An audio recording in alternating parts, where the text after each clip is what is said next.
y que ya este proceso de implementación del Código Procesal Penal se entiende ya terminó el 15 de junio del año 2021, trajo un tema, podríamos decir, inédito en lo que se refiere a proceso penal peruano, es decir, la condena del absuelto. ¿Qué significa en un sentido simple, didáctico, la condena del absuelto o la condena del imputado absuelto? Deben acordarse ustedes de que una sala superior o sala penal de apelaciones, con el Código Procesal Penal del 2004, tiene la facultad, tiene la prerrogativa de poder condenar a un imputado en segunda instancia, a pesar que en primera instancia fue absuelto. Es decir, cuando hablamos de la condena del absuelto, la condena recién existe, recién surge por primera vez en segunda instancia,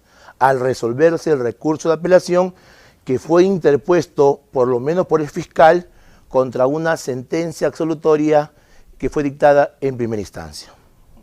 Otra vez, en forma didáctica, juez penal de juzgamiento unipersonal o colegiado dictó una sentencia absolutoria y el señor fiscal o señora fiscal, al interponer el recurso de apelación contra esta sentencia absolutoria, la Sala Penal Superior o Sala Penal de Apelaciones decide revocar, reformar, sustituir esa absolución de primera instancia y convertirla en condena en segunda instancia. Esto es inédito en cuanto a Código Procesal Penal del 2004, porque ustedes deben entender que en el anterior código, por ejemplo, en el Código de Procedimientos Penales de 1940, esta condena del absuelto no existía. Lo peor, lo más grave, lo más dañino, lo más perjudicial que le podía ocurrir a un imputado absuelto en segunda instancia, si tomamos como referencia el Código de Procedimientos Penales y específicamente al proceso penal ordinario, lo peor que le podía ocurrir en segunda instancia era que la sentencia absolutoria sea anulada y se ordene un nuevo juzgamiento, o sea, el reenvío, ¿no? La nulidad de la absolución y que el caso regrese a juicio oral para que en juicio oral se lleve a cabo uno nuevo al respecto. En tanto que con el Código Procesal Penal de 2004, la Sala Penal Superior o Sala Penal de Apelaciones tiene la facultad, la prerrogativa, la competencia de cambiar esa absolución y reformarla por una condena sobre el tema. Puntos a favor de repente de esta facultad de la Sala Penal Superior o Sala Penal de Apelaciones de poder convertir una absolución en una condena es evitar justamente la dilación del proceso. Es decir, yo me acuerdo un caso que se llevó con el Código de Procedimientos Penales de un señor que fue alcalde en Coronel Portillo, allá en Ucayali, Pucallpa. Él fue imputado, me acuerdo, por un delito de asesinato. En primera instancia, allá, en Coronel Portillo, la Sala Superior absolvió, el fiscal superior interpuso el recurso de nulidad y el caso llegó a la Corte Suprema. Y la Suprema consideró que este señor debió ser condenado, pero no lo condenó.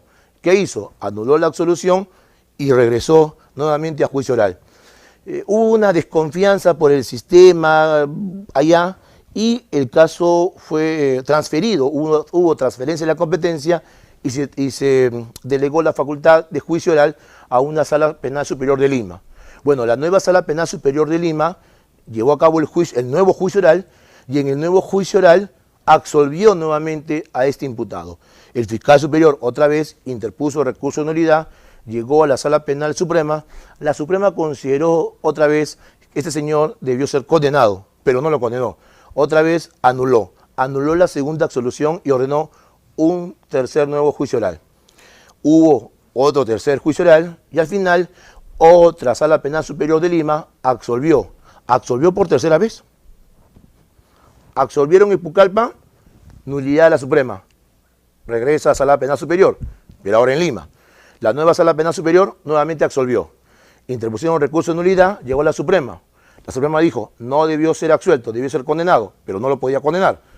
Regresó al caso a la nueva Sala Penal Superior y en la nueva Sala Penal Superior, Sala Penal Superior, absolvió por tercera vez. Se interpuso un nuevo recurso de nulidad y llegó nuevamente a la Corte Suprema.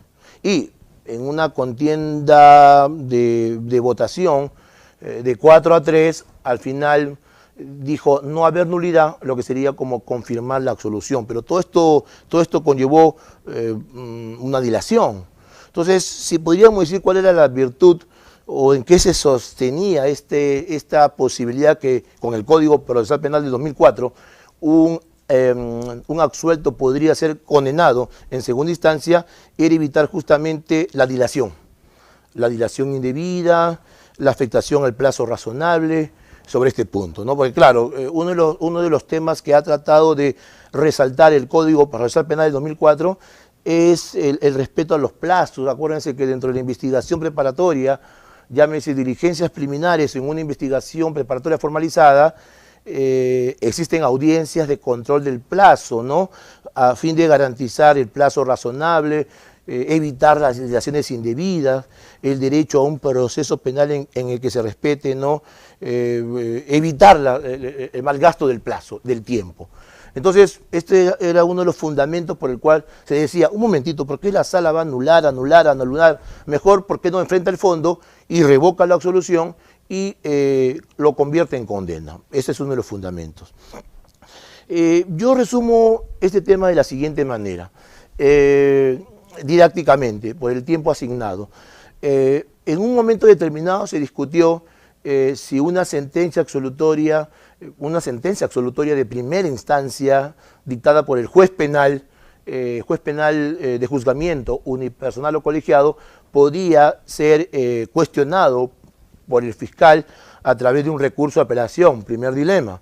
Segundo dilema es si le damos la facultad al fiscal para poder apelar, interponer un recurso de apelación contra la absolución, si esta absolución se podía convertir en condena en segunda instancia. Y un tercer punto tenía que ver, correcto, a ver, si permitimos al fiscal apelar la absolución, 1, 2, si permitimos luego que la sentencia absolutoria se convierta, la sentencia absolutoria de primera instancia se convierta en segunda instancia en condena, un tercer dilema era, ya, está bien, lo hemos condenado en segunda instancia, y ahora recién y por primera vez condenado en segunda instancia, ¿cómo garantizamos sus derechos al debido proceso para que él pueda cuestionar su condena a partir de este momento? Claro, normalmente, o lo que estaba regulado hasta hace poco, era que este señor condenado en segunda instancia, el condenado en segunda instancia podía cuestionar su condena exclusivamente a través de un recurso extraordinario, formalista, de casación. Así nació el Código Procesal Penal, así se promulgó, así ha estado vigente por muchos años, ¿no? Que la absolución se podía cuestionar vía recurso de apelación por el fiscal, que la absolución se podía convertir en condena en segunda instancia y el condenado en segunda instancia podía cuestionar su condena vía un recurso de casación al respecto. Con respecto al primer y segundo problema, yo en realidad yo no lo veo tal. Yo no lo veo tal porque tanto en el antiguo Código de Procedimientos Penales del 40 como en el Código Procesal Penal de 2004, una sentencia absolutoria per se, por sí sola, no es cosa juzgada. Una sentencia absolutoria del Código de Procedimientos Penales, con el proceso ordinario, el fiscal superior, y es más, el propio agraviado constituido en parte civil, podía interponer recurso de nulidad contra la sentencia absolutoria. Yo me acuerdo de un caso emblemático, ese caso Pfeffer, me acuerdo del caso Pfeffer, en un primer juicio oral, me acuerdo, porque hubo otro segundo juicio oral, pero hubo un primer juicio oral donde quien mató a la señora, este colombiano, sí fue condenado, la hija en un primer momento también fue condenada, pero la amiga de la señorita, ella fue absuelta. O sea, ella fue absuelta en juicio oral de primera instancia, ella fue absuelta. El fiscal en ese extremo de la absolución interpuso recurso de apelación, recurso de nulidad. Y entiendo yo que también el agraviado, que representaba al hijo, creo, el agraviado, pero constituido en ese contexto como parte civil, también interpuso recurso de nulidad contra esa sentencia absolutoria. O sea, interpusieron recurso de nulidad tanto la Fiscalía Superior como el agraviado constituido en parte civil. Ambos interpusieron recurso de nulidad y el caso llegó a la Corte Suprema. Claro, y se dijo, ¿y qué le podía pasar al absuelto en segunda instancia? Bueno, lo más perjudicial, lo más dañino, lo más gravoso, lo que le podía ocurrir en segunda instancia, en ese contexto, con el Código antiguo, era que anulen la absolución y ordenen un nuevo juicio, nada más. Pero en ese caso específico recuerdo que a la señorita al final le confirmaron la absolución, es decir, declaró no haber nulidad y generó cosa juzgada. Pero yendo al tema, no yendo al tema hipotético, lo más perjudicial que le podía pasar era que su absolución sea nula y ordenen un nuevo juicio. Esto es lo más grave. No podía haber condena del absuelto. Y esto expresamente por lo regulado en el artículo 300, segundo párrafo del Código de Procedimientos Penales del año 40. Eso es lo que podía pasar. Pero al fin y al cabo la absolución podía ser impugnada. O sea, la absolución podría ser recurrida. La absolución podría ser cuestionada, había un recurso ordinario, un recurso amplio. En tanto que con el Código Procesal Penal del 2004 también. Si a mí me dictaban, soy el imputado yo, y en juicio oral, al final, el juez penal de juzgamiento, unipersonal o colegiado, dictaba una sentencia absolutoria a mi favor, obviamente, las otras partes también pueden cuestionar la absolución, en este caso el fiscal provincial o el agraviado, y esto es una novedad, sea o no sea actor civil, un agraviado puede impugnar la absolución, ¿no? Vía un recurso de apelación. Tanto el fiscal provincial como el agraviado, sea o no sea actor civil, puede impugnar vía un recurso de apelación contra mi sentencia absolutoria dictada en primera instancia por el juez penal, unipersonal o colegiado de juzgamiento al respecto. Entonces, yo creo que no hay problema en este punto. Pero dos pies de páginas, pie de páginas al respecto. Y esta es una demostración que nuestro sistema no tiene, nuestro sistema, mejor dicho, está inclinado o se adscribe a un sistema romano-germánico, español, italiano, Portugal, francés, alemán, en ese sentido, ¿no? A diferencia, por ejemplo, en los Estados Unidos, en el derecho procesal penal. ¿Qué pasó? En el derecho procesal penal anglosajón norteamericano, en el derecho procesal penal anglosajón norteamericano, cuando ustedes no sé si han visto que cuando termina el juicio y en algunos casos quien va a decidir el veredicto, vas guardando las cosas en la casa. Quien va a decidir el veredicto, que sea el pueblo, el jurado, o en algún otro caso quien decida es el juez profesional, el juez técnico, muchas veces no dicen absuelto, dicen not guilty, y not guilty traducido es como no culpable. Entonces, en Estados Unidos, cuando el jurado te dice no culpable al final del juicio, o el juez profesional te dice not guilty, no culpable, al final del juicio, esa decisión es cosa juzgada. Cosa juzgada, es decir, si a mí me han absuelto en primera instancia, el caso terminó ahí, en Estados Unidos. Cuando ustedes vean, no sé si vieron esa serie, bueno, de un caso real, ¿no? De O.J. Simpson, ¿no? Supuestamente que mató a su esposa, él fue llevado a juicio, quien dictó el veredicto no fue el juez, sino fue el jurado, y el jurado al final dijo not guilty, no culpable. Esa decisión de no culpabilidad era como una sentencia absolutoria, esa decisión era cosa juzgada, y el fiscal no podía interponer recurso de apelación, menos el agraviado, porque el agraviado ahí no es parte, Eso nunca se ha aplicado en nuestro sistema, ni en el Código de Procedimientos Penales del 40, ni en el Código Procesal Penal del 2004. Sea en el del 40 o sea en el del 2004, la absolución se puede impugnar. La absolución se puede impugnar vía un recurso, si es en el antiguo Código de Procedimientos Penales, el fiscal superior o el agraviado, teniendo que ser parte civil, podía cuestionar mi apelación para que el caso llegue a la Corte Suprema. Recurso de nulidad, se llama recurso de nulidad. O con el Código Procesal Penal del 2004, mi absolución de primera instancia podía ser cuestionada tanto por el fiscal provincial como por el agraviado, sea o no sea, no importa, sea o no sea actor civil al respecto, para que el caso se eleve a la Sala Penal Superior de Apelaciones. Esto es lo que en Estados Unidos existe, es lo que algunos denominan en doctrina el double jeopardy prohibition, la prohibición de doble riesgo, el double jeopardy prohibition, prohibición del doble riesgo de la quinta enmienda de la Constitución norteamericana, en el sentido que a favor del imputado absuelto, a favor del absuelto. Si el absuelto está así, bueno, pues el fiscal no puede impugnar esta absolución y menos el agraviado, porque el agraviado en ese proceso penal no es parte al respecto.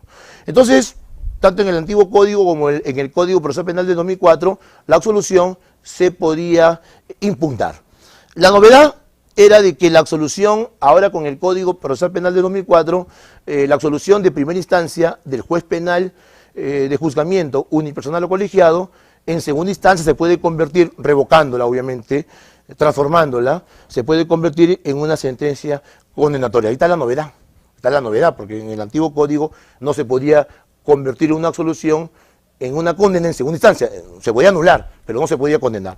Entonces, esta es la novedad que trae el Código Procesal Penal. El gran debate, como incido, el gran debate no era, considero que no ha sido, que la absolución podía ser cuestionada vía un recurso de apelación, ni que la absolución se podía convertir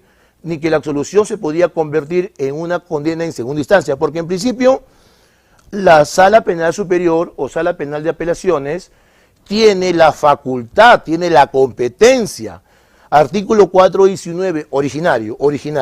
El artículo 419, numeral 2, y el artículo 425, numeral 3, literal B, los dos, 419.2 y el 425.3.b, ambos artículos en forma convergente, coincidente, le daban la facultad, la prerrogativa, la competencia a que la Sala Penal Superior o Sala Penal de Apelaciones pueda revocar la absolución y lo pueda convertir en condena en segunda instancia al respecto. Por tanto, en principio, la Sala Penal Superior o Sala Penal de Apelaciones que condenaba en segunda instancia a quien antes había sido absuelto, no prevaricaba, o no estaba usurpando alguna función, o no estaba cometiendo algún abuso de autoridad. No, ni abuso de autoridad, ni prevaricaba al respecto, ni estaba usurpando una función que no le corresponde, ¿no?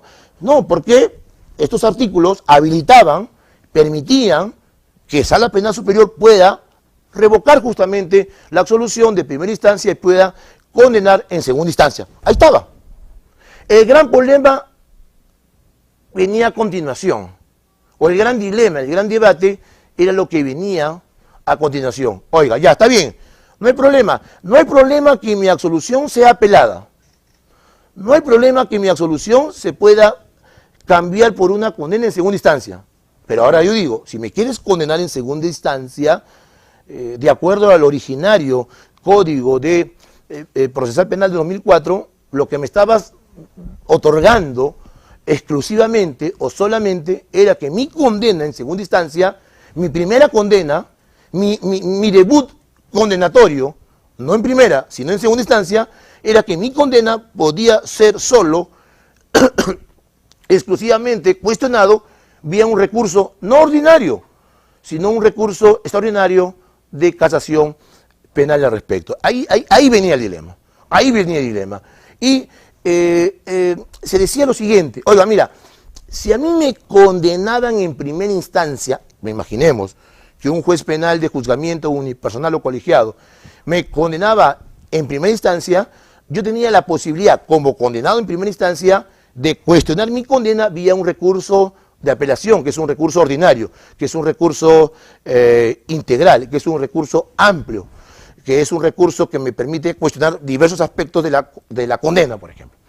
Está bien, pero si a mí me absolvían en primera instancia y luego recién y por primera vez me condenaban recién en segunda instancia, el condenado en segunda instancia solo podía cuestionar su condena vía un recurso de casación. Entonces, ahí había una afectación de lo que yo considero de la afectación del principio de igualdad y del derecho a la no discriminación. Si a mí me condenaban en primera instancia, yo podía apelar. Pero si a mí me condenaban recién y por primera vez en segunda instancia, yo no podía apelar. Tenía en mis manos un recurso de casación. En otras palabras, en un mismo proceso penal se distinguía. Cuando a ti recién te condenaban en primera instancia, podías apelar. Pero cuando a ti recién te condenaban en segunda instancia, solo podías interponer recurso extraordinario de casación al respecto. Y eso, yo lo he manifestado, que eso afectaba el principio de igualdad y el derecho fundamental a la no discriminación al respecto. Como reitero, el problema no era que la absolución pueda ser cuestionada vía un recurso de apelación o que la absolución se pueda convertir en condena en segunda instancia. Ese no es el problema. El problema era después. ¿Qué hacemos con el condenado en segunda instancia? ¿Cómo puede él cuestionar su condena? Y lo que hasta hace poco existía era el recurso de casación al respecto. Ha habido mucho sobre este tema. Hay un aspecto que quería también decir. Profesor, usted dice que contra la absolución, usted dijo, ¿no? Sí, la absolución, yo no voy a apelar mi absolución, pues, ¿no? Porque la absolución es una decisión, una sentencia que me favorece, que no me genera agravio. ¿No? Como, oiga, señor, me llevan a juicio oral, producto de la acusación del fiscal, al final termina el juicio oral y el juez me dicta una sentencia absolutoria, o sea, a mi favor. Entonces, yo no voy a apelar mi absolución porque no hay agravio, es una decisión a mi favor. Claro, salvo una excepción, ¿no? Salvo una excepción, en el sentido de que el Código Procesal Penal de 2004, eso quiero decir como un matiz, el Código Procesal Penal de 2004 permite, de acuerdo al artículo 12, numeral 3, 12.3 del Código Procesal Penal, permite de que a pesar de que el juez, viendo el punto, el juez penal de juzgamiento unipersonal o colegiado dicte una sentencia absolutoria, puede excepcionalmente dictar, puede imponer reparación civil, lo saben ustedes. Un juez puede, al final del juicio oral, dictar una sentencia absolutoria, por supuesto. No hay delito, no hay pena, por ejemplo, pero puede imponer el pago de una reparación civil al imputado absuelto, en tanto bajo los fundamentos de que se haya demostrado un daño, ¿no? Un hecho ilícito, así no sea delito, que genere un daño y este daño hay que repararlo al respecto, ¿no? Claro, solo en ese extremo o solo en ese caso, a pesar que a mí me dictan sentencia absolutoria y además absolución a mi favor, obviamente, y si me imponen reparación civil, yo sí puedo impugnar vía un recurso de apelación ese extremo, pero no de la absolución, porque la absolución me favorece, sino yo puedo impugnar ese otro extremo de la sentencia que me impone una reparación civil al respecto. Solo ese extremo, pero la regla es que la absolución yo no la puedo apelar. La absolución la puede apelar el fiscal provincial o en todo caso también el agraviado, sea o no sea actor civil, al respecto. Entonces, sobre este tema, para enfrentar el dilema de lo que estamos hablando, no avanza, no sé, el 26 de octubre de este año, ha surgido una ley. Yo tengo acá un comentario, acá hay una diapositiva, pero yo he mandado a PEC todo mi comentario, son como 30 páginas sobre este tema. Sí, pone la primera diapositiva, por favor. El 26 de octubre de este año ha surgido la ley 31.592, 26 de octubre, en el que se ha reformado la última reforma del Código Procesal Penal tiene que ver con condena del absuelto. Es por eso, si han visto la primera diapositiva, el tema no es solamente la condena del absuelto, sino es la condena del absuelto reformada. Y en el que si bien la habilitación, la competencia de la Sala Superior Penal o Sala Penal de Apelaciones, que originariamente decía en el artículo 419.2, y el artículo 425.3, literal B, de que una sala penal superior o sala penal de apelaciones puede revocar la absolución convirtiéndola en condena en segunda instancia.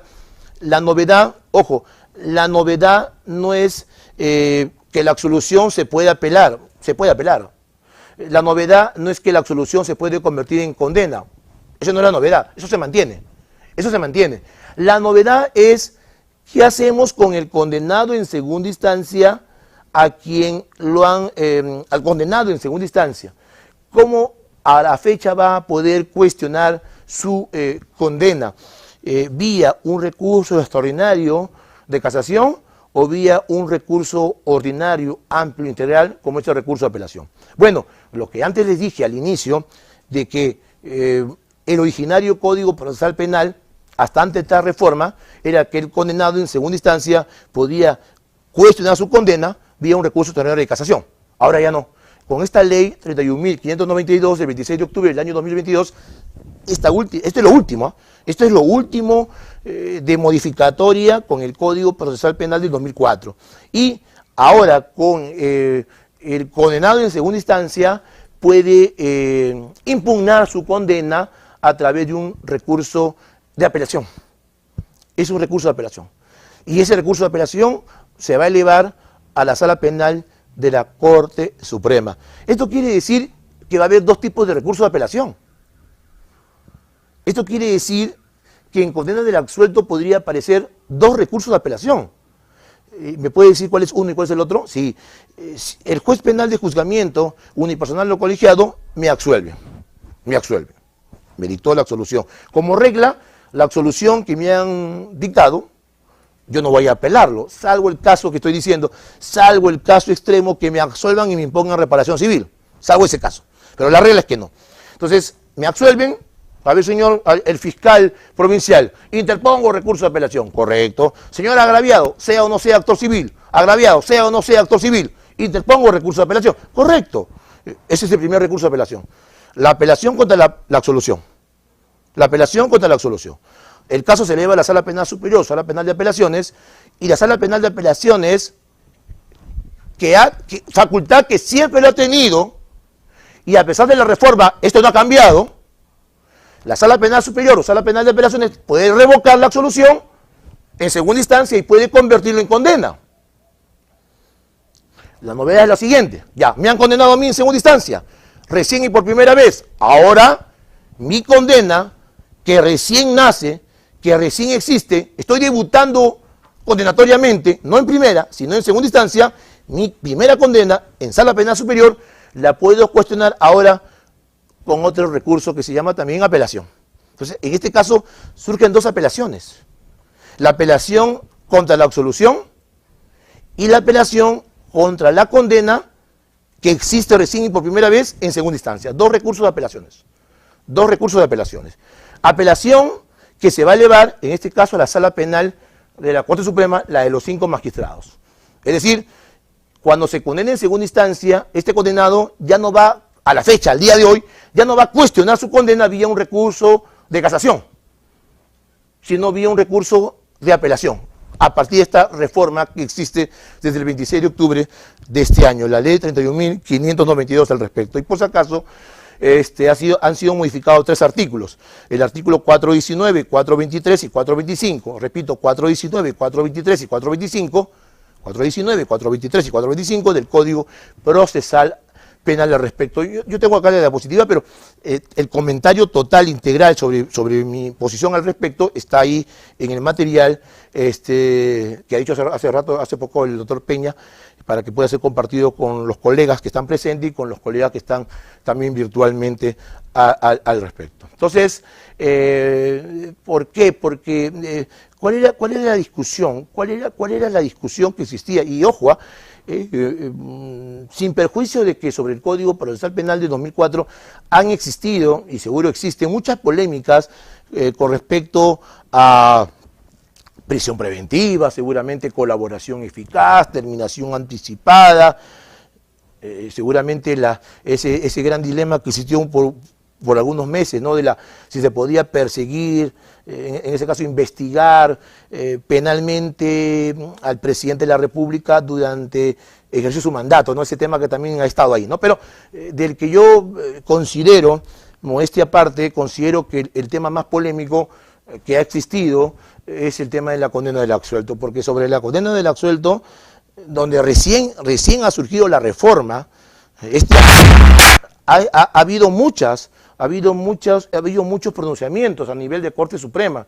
Y cuando digo a nivel de Corte Suprema, por ejemplo, me refiero a las salas penales de la Corte Suprema, ¿no? A través de sus sentencias casatorias. Hay muchos pronunciamientos, diversas posiciones al respecto, inclusive también ha habido pronunciamientos de otras salas de la Corte Suprema. ¿Y cómo es eso, profesor? ¿Cómo otras salas que no son penales también se han referido a la condena del absuelto, si este es un tema evidentemente del Código Procesal Penal, o sea, de la especialidad penal? Sí, por ejemplo, también la Sala de Derecho Constitucional y Social Permanente de la Corte Suprema también se ha pronunciado en un momento también sobre la condena del absuelto. ¿Y por qué, profesor? ¿Por qué esa Sala de Derecho Constitucional? Porque esta Sala de Derecho Constitucional muchas veces recibe consultas de cuando los jueces de otras instancias inferiores aplican el control difuso. Y cuando consideran una norma que es inconstitucional, el control difuso requiere que esto sea materia de una consulta ante la Sala de Derecho Constitucional y Social de la Corte Suprema. Entonces se ha pronunciado en alguna medida. Inclusive, salas penales ya no, Sala de Derecho Constitucional y Social ya no, sino hasta por ahí alguna sala civil, una sala civil de la Corte Suprema también se ha pronunciado sobre la condena del absuelto. ¿Y qué diablo tiene que ver la sala civil con condena del absuelto? Si eso es un tema penal, procesal penal. ¿Qué tiene que ver? ¿Tiene algo que ver? ¿La sala civil podrá haber algo penal? Sí. Por ejemplo, en temas del Código del Niño y Adolescente. En temas del Código del Niño y Adolescente por infracción a la ley penal. Puede el caso llegar en su momento a la Sala Civil de la Corte Suprema vía recurso de casación. En temas de infracción a la ley penal. Puede llegar el caso. Y hay un caso, me acuerdo, donde un adolescente le imputaban una infracción a la ley penal de robo y en primera instancia fue absuelto. Y en segunda instancia lo condenaron y dijeron que él era autor de una infracción a la ley penal de robo y le impusieron una medida socioeducativa de internación. Entonces él cuestionó su condena en segunda instancia, en el que se le calificó como infractor a la ley penal y que se le impuso una medida socioeducativa de internación, cuestionó su condena vía un recurso de casación. ¿Y esa casación a dónde se elevó? Se elevó a la Sala Civil de la Corte Suprema, pues. Entonces, es por eso que este tema tiene diversos pronunciamientos de Corte Suprema, salas penales, Sala Civil y hasta de la Sala de Derecho Constitucional y Social de la Corte Suprema. Igualmente, pronunciamientos del Supremo Intérprete de la Constitución, que es el Tribunal Constitucional. Por ahí también hay unos pronunciamientos de la Corte Interamericana de Derechos Humanos, especialmente el famoso caso de la Corte Interamericana, el caso Oscar Alberto Mohamed versus Argentina del 23 de noviembre del año 2012, Oscar Alberto Mohamed versus Argentina del 23 de noviembre del año 2012. Inclusive podemos hablar hasta de derecho comparado sobre este tema. Y cuando hablamos de derecho comparado, específicamente hay casos muy parecidos a lo que ha ocurrido en Perú, en Ecuador y Colombia. Sobre este tema, exclusivamente en Colombia, en el año 2018 han modificado hasta su constitución, porque ha habido todo un problema, una problemática sobre este tema que estamos hablando. En conclusión, para resumir el tema, en conclusión sobre este punto, un condenado en segunda instancia, hasta antes de la reforma, podía cuestionar su condena exclusivamente vía un recurso de casación. Ahora, a la fecha, el condenado en segunda instancia puede cuestionar su condena vía un recurso de apelación. Algunos se han manifestado cómo puede haber dos recursos de apelación, el primer recurso de apelación contra mi absolución y el segundo recurso de apelación contra mi condena en segunda instancia, dos recursos de apelación. Esto puede llevar confusión, pero al fin y al cabo, mire, le digo algo, la Corte Interamericana de Derechos Humanos, la Corte Interamericana justamente en ese caso, Mohamed versus Argentina, del 23 de noviembre del año 2012, ha dicho lo siguiente, ¿no? Independientemente del régimen o sistema recursal, escuchen, independientemente del régimen o sistema recursal que asuman los estados, o de la denominación, no me importa el nombre, no me importa el nombre, no me interesa el nombre, independientemente o autónomamente al régimen o sistema recursal que asuman los estados, o independientemente al nombre jurídico que les puedas dar a ese medio impugnatorio recurso que busque condenar tu condena en segunda instancia, lo que interesa es que sea un recurso idóneo, eficaz. Eso es lo que interesa. Lo que interesa es que sea un recurso idóneo, eficaz, que busque cuestionar tu situación condenatoria de segunda instancia. En otras palabras, lo que interesa es que el Estado, a través del Código Procesal Penal, te otorgue la posibilidad de que tu condena pueda ser cuestionada a través de un recurso accesible, un recurso eficaz, un recurso oportuno, un recurso que me permita cuestionar aspectos de determinación de los hechos, de la aplicación e interpretación del derecho, o de la valoración probatoria, en otras palabras, que me permita cuestionar hecho, derecho y prueba. No que me permita cuestionar un ojo o una parte, sino que me permita cuestionar en un sentido amplio. Esto es lo que la Corte está ya denominando un recurso que me permita, que me garantice doble conformidad judicial. Que me permita doble conformidad judicial. En Perú, miren, en Perú, por esta ley, el condenado en segunda instancia puede cuestionar su condena vía recurso de apelación. ¿Qué pasa si esto pasa en Colombia? ¿Qué pasa si esto pasa en Ecuador? ¿Qué pasa si esto pasa en Ecuador? Si en Ecuador a un imputado lo condenan recién y por primera vez en segunda instancia, ¿cuál es el recurso que me permitiría cuestionar mi condena en segunda instancia? En Ecuador no lo llaman recurso de apelación, como lo llama Perú. En Ecuador lo están llamando recurso especial de doble conformidad judicial. Así se llama. En Ecuador, recurso especial de doble conformidad judicial. Recurso especial de doble conformidad en Ecuador, judicial, así se llama. ¿Y por qué recurso especial de doble conformidad judicial? ¿No ves que te ha condenado en segunda instancia? Y tú quieres cuestionar tu condena, de repente por aspectos de hecho, derecho y prueba, o sea, tú quieres cuestionar todo, y de repente para no confundir con la apelación que permitió tu condena, entonces para no confundir con un nuevo segundo recurso de apelación, le llaman de otra manera, recurso especial de doble conformidad judicial. ¿Cómo le llaman en Colombia? En Colombia, si esto ocurriría, que a un absuelto lo condenan en segunda instancia, y eso está expresamente en su artículo 235 de su Constitución colombiana, modificada en enero del 2018, porque también ha habido problemas allá sobre este tema. En Colombia no le llaman ni recurso, le llaman solicitud de doble conformidad judicial contra la primera condena. ¿Por qué contra la primera condena? ¿No ves que en primera instancia me han absuelto? Y en segunda me están condenando.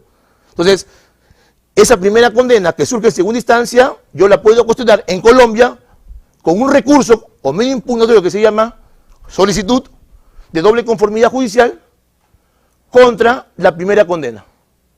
Como primera condena, que surgió en segunda instancia, pues, porque antes fue absuelto. Entonces, les digo, la Corte Interamericana de Derechos Humanos ha dicho expresamente, no me importa, no interesa el sistema recursal que asuma el Estado, no me interesa. Tampoco me interesa propiamente el nombre, no me importa el nombre. En Perú, recurso de apelación, se llama así. En Ecuador, recurso especial de doble conformidad judicial. Doble conformidad judicial. En Colombia, solicitud de doble conformidad judicial contra la primera condena. No me importa el nombre, lo que me interesa es que el Estado me otorgue, me dé la posibilidad de poder cuestionar mi condena en segunda instancia a través de un recurso idóneo y eficaz que me permita cuestionar integralmente, ampliamente, no limitadamente, sino extensamente aspectos jurídicos, aspectos probatorios, aspectos fácticos. Y la Corte Interamericana justamente ha dicho, ¿qué cosa es la doble conformidad judicial? ¿Qué cosa es la doble conformidad judicial? ¿Qué cosa es la doble conformidad judicial? La doble conformidad judicial es una garantía de toda persona condenada, porque el condenado también tiene derechos, pues. Y más aún cuando lo investigan también, pues. O tiene detención preliminar. No pierde derechos, también tiene derechos. Y tiene derecho a que se respete hasta el principio de legalidad. Y no se lo cambie por un principio que se llama de elasticidad. Cuando algunos, en vez de ser defensores o defensoras de la legalidad, se convierten en defensores o defensoras de la elasticidad. Y permiten hasta la analogía y malan parte. Pero bueno, ese es otro tema, ¿no? Me sale un poquito, ¿no? La emoción, ¿no? Entonces, lo que interesa tampoco es el nombre. Como estoy diciendo, en Perú, el condenado en segunda instancia puede cuestionar vía recurso de apelación. Porque ahí le llama recurso de apelación. Vayan ustedes al artículo 419, ahorita, el actual, con esta reforma, o al artículo 425, al actual, ahorita, a lo que está reformado, y van a encontrar de que el condenado en segunda instancia puede impugnar su condena vía recurso de apelación. Como estoy diciendo, permítanme que haga este recordatorio, porque este tema que hemos vivido acá es un problema que también lo ha tenido Colombia, igualito. Y lo ha tenido Ecuador. Y Colombia está modificado su constitución sobre este tema. Ha modificado su constitución. Porque miren, en Colombia ya existió otra cosa hasta más grave ya. En Colombia existió, miren, en Colombia existió primera instancia, correcto, absuelto, segunda instancia, condena. Y su condena solamente cuestionado a través de un recurso de casación, correcto, como era acá. Ya, muy bien.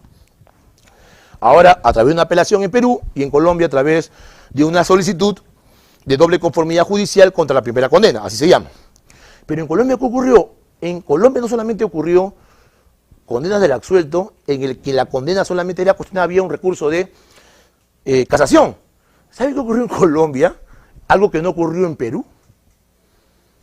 Pero en realidad todo puede ocurrir, ¿eh? En Colombia, miren, un imputado fue absuelto en primera instancia. Apelación el fiscal.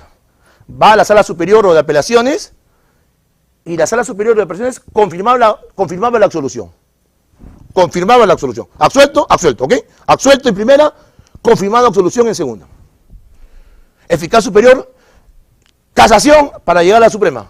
¿Sabe qué hacía la casación suprema en Colombia y también en Ecuador? ¿Sabe lo que hacía? Resolvía la casación y condenaba en casación. Condenaba en casación a quien había sido absuelto en primera y confirmado la absolución en segunda. Esto ya no era condena del absuelto, esto era condena del doblemente absuelto. Esto era ya condena del doblemente absuelto, ¿me entienden? La condena del doblemente absuelto. ¿Por qué del doblemente absuelto? Porque en primera instancia había sido absuelto y en segunda se había confirmado la absolución. Y la Suprema condenaba al doblemente absuelto. Al doblemente absuelto. Y esa condena ya era cosa juzgada, porque es la Corte Suprema, pues. Ya era cosa juzgada. Ya no podía ni interponer nada, ya, nada. Entonces dije, oye, un momentito, ¿qué está pasando acá? ¿Qué está pasando acá? Por eso se modificó la Constitución en Colombia, diciendo, ya, sala superior, ¿puedes condenar al absuelto? Sí, pero ese condenado al absuelto, ese condenado, en segunda instancia, tiene que cuestionar su condena no a través de un recurso extraordinario de casación, sino a través de un recurso que allá le llaman solicitud de doble conformidad judicial contra la primera condena. Profesor, ¿y podría ocurrir en Colombia lo mismo que usted está diciendo hace un rato? Es decir, absuelto, confirma la absolución y la casación condena, sí puede ocurrir, pero con la salvedad que si la casación condena, ese condenado puede interponer una solicitud de doble conformidad judicial contra la primera condena, para que el caso pase a otras salas de la Suprema y lo revise ampliamente. O sea, puede ocurrir, puede ocurrir, puede ocurrir, puede ocurrir, puede ocurrir. Entonces, en ese esquema, por eso que en Colombia han modificado hasta su constitución política en su artículo 235, su constitución del artículo 235. Estos temas también han ocurrido en el hermano país del Ecuador al respecto. En síntesis, el nombre no importa, señores, el nombre no interesa, el nombre no importa. Llámale recurso especial de doble conformidad judicial, como en Ecuador, llámale solicitud de doble conformidad judicial contra la primera condena en Colombia, o llámale apelación como en Perú, con esta modificatoria. Lo que importa es que sea un recurso eficaz, un recurso amplio, es un recurso integral, para que me garantice doble conformidad judicial. He dicho, ¿qué significa doble conformidad judicial? La doble conformidad judicial es la garantía de toda persona condenada a que su sentencia condenatoria sea revisada ampliamente, integralmente, por dos órganos judiciales distintos.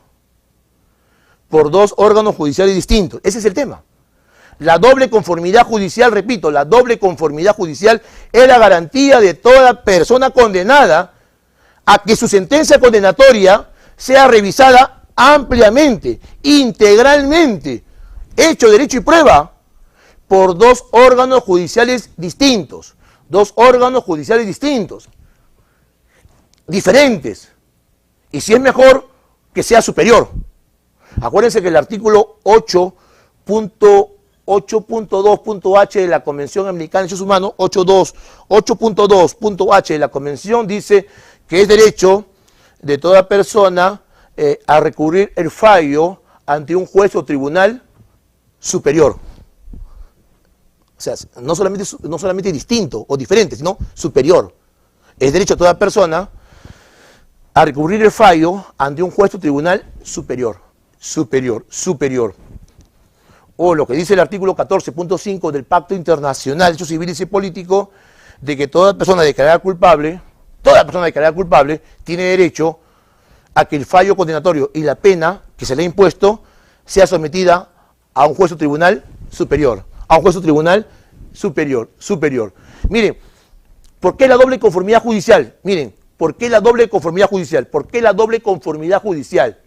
Que, repito, es la garantía de todo condenado, porque el condenado también tiene derecho, pues. El condenado también tiene garantías.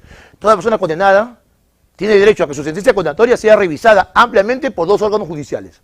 ¿Eso cómo se llama? Doble conformidad judicial. ¿Eso dónde está? Sentencia de la Corte Americana de Derechos Humanos en el caso Mohamed versus Argentina, 23 de noviembre del año 2012. ¿Y por qué doble conformidad judicial?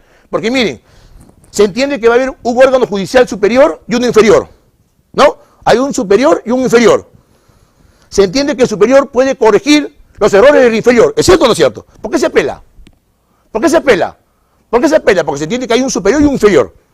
Se entiende que el superior puede corregir al inferior, ¿no? Los errores. ¿Qué? ¿Los jueces no se equivocan? Todos somos seres humanos, nos podemos equivocar. No hablemos de dolo. Hablemos de que la carga, problemas, etc. Entonces el superior puede corregir errores del inferior. Además, el superior está integrado por personas, por jueces distintos, ¿no? Distintos al inferior. ¿Y eso qué me permite? ¿Qué me garantiza? Imparcialidad. Porque son distintos al inferior. Y además, ¿por qué? Porque se entiende que el superior, frente al inferior, los que están en el superior tienen, en teoría, mayor conocimiento, mayor capacidad, mayor experiencia que el inferior. Oiga, por lógica, se entiende que los supremos deben cumplir más requisitos para estar ahí. Los que están frente al superior, y el superior frente a la primera instancia. Y así sucesivamente podríamos hablar también esto del Ministerio Público al respecto. Muy bien, en fin, yo quería dar algunas reflexiones, ¿no? Ya me dice que hasta aquí nomás, sobre el tema de la reforma que ha existido sobre la condena del absuelto. Por eso que en la primera diapositiva, la nomenclatura, el nombre de mi intervención tiene que ver con la condena del absuelto reformada, y como reitero, por la ley 31.592 del 26 de octubre de este año ha sido modificado. Y termino con esta reflexión. ¿Qué ha pasado? Correcto. Para que tengan un poquito de reflexión, porque esta ley yo considero ha debido venir con una cláusula de transitoriedad o con una norma transitoria. ¿Por qué? Porque puede haber un tema discriminatorio o de afectación a la igualdad. ¿Por qué? Si al día de hoy, me absuelven y mañana me condenan, no hay problema. Yo mi condena la puedo impugnar vía recurso de apelación, para que el caso lleve a la Suprema. Pero ¿qué pasa con los casos anteriores? Que ya terminaron y son cosas juzgadas. ¿Qué pasa con los casos de septiembre del año pasado, en el que el absuelto luego fue condenado en segunda, y en segunda solamente puede cuestionar su condena vía recurso extraordinario y casación? Y ya tiene cosas juzgadas. O sea, el Estado no puede permitir eso. O sea, ¿qué pasa con los casos pasados? En casos pasados, donde el condenado solamente podía cuestionar su condena vía un recurso de casación. Porque el de hoy puede impugnar su condena vía un recurso de apelación al respecto. Yo creo que ha debido venir una transitoriedad sobre esos casos anteriores. Yo me acuerdo hace años, como un tema reflexivo, hace años, a veces cuando, por ejemplo, en un proceso penal ordinario del Código Antiguo, la Sala Superior imponía, por ejemplo, 10 años, me imponían 10 años. El fiscal conforme, todos conformes, menos el imputado decía, voy a interponer recurso de nulidad. ¿Y sabe qué hacía la Suprema en la nulidad? ¿Saben lo que hacía? Cuando solamente el condenado era el que impugnaba los 10 años, ¿sabe qué hacía la Suprema? Le ponía, eres vivo, te pongo 15 ahora. Eso hacía la Suprema. Me aumentaba la pena. O sea, me reformaba en peor, cuando el único que impugnaba era solamente el condenado. O sea, como diciéndome, cuidado que apeles, ¿eh?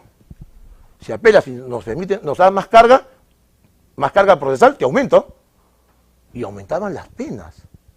Entonces, en el año 2001 hubo una reforma, que se reguló expresamente en el artículo 300, la no reforma en peor. Cuando a mí me condenaban y solo yo era el único que impugnaba mi condena, solo el único, el de arriba no podía aumentarme ni un minuto más. Me podía confirmar. Lo mismo, me podía reducir, hasta me podía absolver, pero nunca aumentar más. Sí, profesor, pero ese era... ¿Y qué pasa con los anteriores? A esos del pasado, que ya son cosas juzgadas, que le impusieron 10 y al apelar le impusieron 15. Cosa juzgada, ¿qué pasó? No podemos afectar el valor justicia, ¿no? Hay un tema acá de justicia. Entonces, estos señores que en el pasado tuvieron una regla de cuestionar su condena vía casación, estos no se van a quedar así nomás. Ya, pues no, sí, pues no. El nuevo condenado puede apelar, pero yo como fui antiguo, solamente interponer casación. No se va a quedar atrás. De hecho, que por ahí va a surgir un proceso de habeas corpus. Señores, muchas gracias. Muy amable por su atención. ¿No? Doctor, pregunta, doctor. Una pregunta, por favor. Sí. Pregunta. Sí, doctor. Un ratito. A ver, un ratito. Sí, a ver, doctor, virtual, sí. A ver, virtual un ratito. Ya, el micrófono. Ya. Sí. A ver, virtual, por favor. Pregunta. Doctor, buenas noches. Sí, adelante. A ver, su cámara está prendida. Sí, está prendido, doctor. Ahora sí, adelante, doctor. Buenas noches. ¿Me escuchan? Sí, lo escuchamos. Sí. Doctor, una consulta. Usted habló hace un momento sobre la reforma en peor y que hay una norma que es verdad, yo también la he revisado, de este año que habla de la condena del absuelto. Pero mi pregunta es la siguiente, porque he escuchado varias conferencias y no solamente la suya, con mucha paciencia, y quería preguntarle que solamente puede apelar quién. Dice el artículo dice que puede apelar las partes. Entonces se entiende quién puede apelar. La persona que ha sido condenada en segunda instancia, el Ministerio Público o la parte civil, porque se entiende que si solamente apelaría el absuelto que ha sido condenado para una solamente podría, pero vamos a suponer que en segunda instancia se deje sin efecto ¿cómo se llama? El actor civil. El actor civil ya no podría apelar porque solamente la ley ha sido creada solamente para el absuelto. Solamente él puede apelar, ya no el Ministerio Público, ya no el tercero civil. Sí. O los que juntos, conjuntamente. Sí. Mire, gracias, doctor. Sí, muchas gracias a usted. Mire, en Colombia y Ecuador, por ejemplo, ese recurso especial de doble conformidad judicial, solo y exclusivamente el condenado. Solo y exclusivamente el condenado. En Colombia, esa solicitud de doble conformidad judicial contra la primera condena, ¿ok? Solo el condenado. En Colombia y Ecuador, solo el condenado. Solo, exclusivamente el condenado. No otra parte, no, solamente yo. El Perú va garantista. En el Perú va garantista. Dice que las partes, y las partes puede ser el condenado, y las partes puede ser el fiscal, o las partes puede ser el agraviado. No hay problema. No hay problema sobre este tema. No hay distinción. No hay que distinguirlo de la ley, no distingue. Lo puede apelar el fiscal, lo puede apelar la otra parte, lo puede apelar el imputado. Sí, el tema es el imputado. Pero si es sobre ese mínimo le damos derechos a los demás, no tenemos ningún problema. Todas las partes. Muy bien, gracias, doctor. Adelante, por favor. Doctor, muchas gracias A usted, por la doctor. magnífica exposición que lo ha hecho. Agradecerle a la institución por esta magistral y genial ponencia. La consulta es la siguiente. Consulta en mi oficina. La magistrada la absuelve de la pena, la absuelve, le limpia los antecedentes y retira la reparación civil. Ahora, usted lo dijo bien claro, ¿no? Las partes pueden apelar. La agraviada puede apelar en segunda instancia. En segunda instancia, como bien es cierto, el juez también es un ser humano, ¿no? Se puede haber equivocado. La propia Corte Suprema. Claro, la propia Corte Suprema. Entonces, toda esa cosa, o sea, ese tema, bajo el principio, ¿no? Digamos, del equilibrio de la ley, ¿no? De la balanza, porque estamos hablando de la balanza. Porque si la ley, pues la ley, es la luz, ¿no? La luz que da un sendero digamos, al afectado a darle esa pérdida que ha tenido, ¿no? Porque ese es el principio de la ley, ¿no? Porque no hay otra cosa. Entonces, en ese sentido, digamos, la parte agraviada, en la segunda instancia, puede apelar para que esa absolución que lo ha hecho la magistrada o el señor magistrado en la condena, pueda revertir como condena. No, imposible. El agraviado puede impugnar una absolución, sí, lo dice expresamente el artículo 95, literal D del Código Procesal Penal. Una absolución lo puede apelar el agraviado, y es más, sea o no sea actor civil. Pero la facultad que tiene el agraviado para impugnar una absolución y para que el caso se eleve a la Sala Penal Superior, no puede traer como consecuencia la condena en segunda instancia. Ha ocurrido, en Ventanilla, una persona fue absuelta en primera instancia, el fiscal no apeló, solo apeló el agraviado, y siendo actor civil, y la Sala Superior, con la apelación exclusiva del agraviado, condenó en segunda instancia. El condenado, ¿qué hizo? Interpuso recurso de casación y dijo, yo sé que el debate es la condena del absuelto, si se puede hacer o no se puede hacer, pero con la apelación del fiscal. Pero si es la apelación exclusivamente del agraviado, lo único que podría hacer es que imponga reparación civil, si no ha impuesto, o entonces, si ha impuesto reparación civil, para que lo aumente. O sea, pero por tema de reparación civil nada más. Para que impongan, o si ha impuesto, para que aumente. Pero no para que condene con la apelación exclusiva del agraviado. No, eso es imposible. O sea, son una cosa, la reparación civil no. Sí, así es. No por la pena. Muy bien. A usted, doctor. Muchas gracias, doctor. Muchas gracias.